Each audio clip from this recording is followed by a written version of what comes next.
il y a une promesse dans l'Apocalypse qui dit que celui qui lit l'Apocalypse est heureux. Heureux ceux qui la lisent et la gardent. C'est la promesse contenue dans l'Apocalypse. Parmi les 66 livres de la Bible, aucun livre ne dit que celui qui lit ce livre est heureux. Seul l'Apocalypse a une telle promesse. Alors dans ce cas, devrions-nous lire souvent Apocalypse? Oui, nous le devrions. En fait, nous étudions l'Apocalypse 4 fois par an. De plus, frères et sœurs, pendant la louange, nous avons spécialement mis l'Apocalypse en mélodie de louange de gloire, ainsi que d'autres mélodies.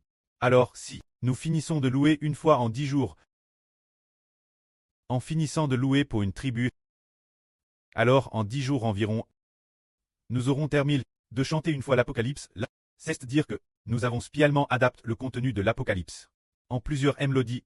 C'est précisément parce que ceux qui lisent l'Apocalypse sont heureux. Lisons cela.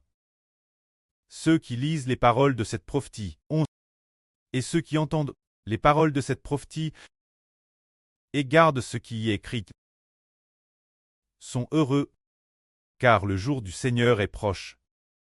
C'est-à-dire, pourquoi celui qui lit ce livre et garde sa prophétie est-il heureux? Parce que le jour du Seigneur est proche. Plus on le lit, plus on découvre que le jour du Seigneur approche, et que nous devons bien laver nos robes. Plus on lit, plus nous comprenons qu'il faut veiller. Le jour du Seigneur est déjà proche. Maintenant, nous comprenons les mystères de l'Apocalypse, et nous savons qu'il ne reste au Seigneur qu'une dizaine d'années, environ 16 ou 17 ans environ avant sa venue. Il ne reste plus que 16 ans environ. Plus on lit, plus on comprend que le jour de la venue du Seigneur est proche, et qu'il faut faire tous nos efforts. Le temps de travailler davantage pour le Seigneur est venu. Ici. Nous continuons. Il est dit ici. J. Chris, moi Jean J. Chris au cette église de la province d'Asie, que la guerre et la paix vous soient données.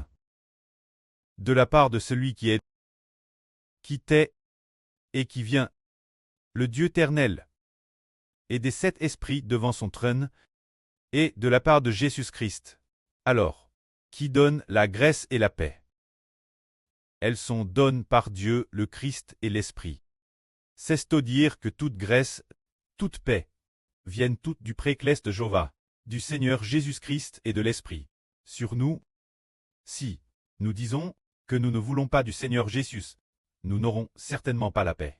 Toute paix, toute grâce viennent de Dieu, de Christ et du Saint-Esprit.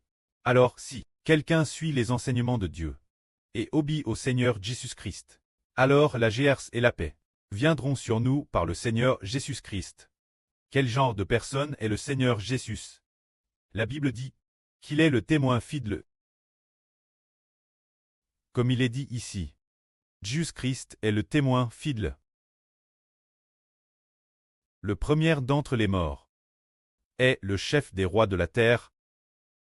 Comment le Seigneur Jésus est-il un témoin fidèle et véritable? De quoi a-t-il témoigne? Il a témoigne que l'Éternel Dieu, l'espérance de la vie éternelle qu'il nous donne est réelle.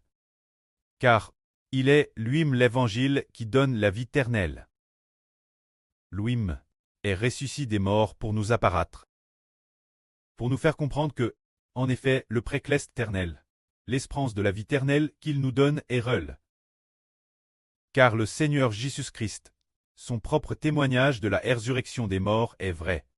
Alors le Seigneur Jésus n'est-il pas fidèle, le témoin fidèle de Dieu, témoignant que la promesse de Dieu est réelle?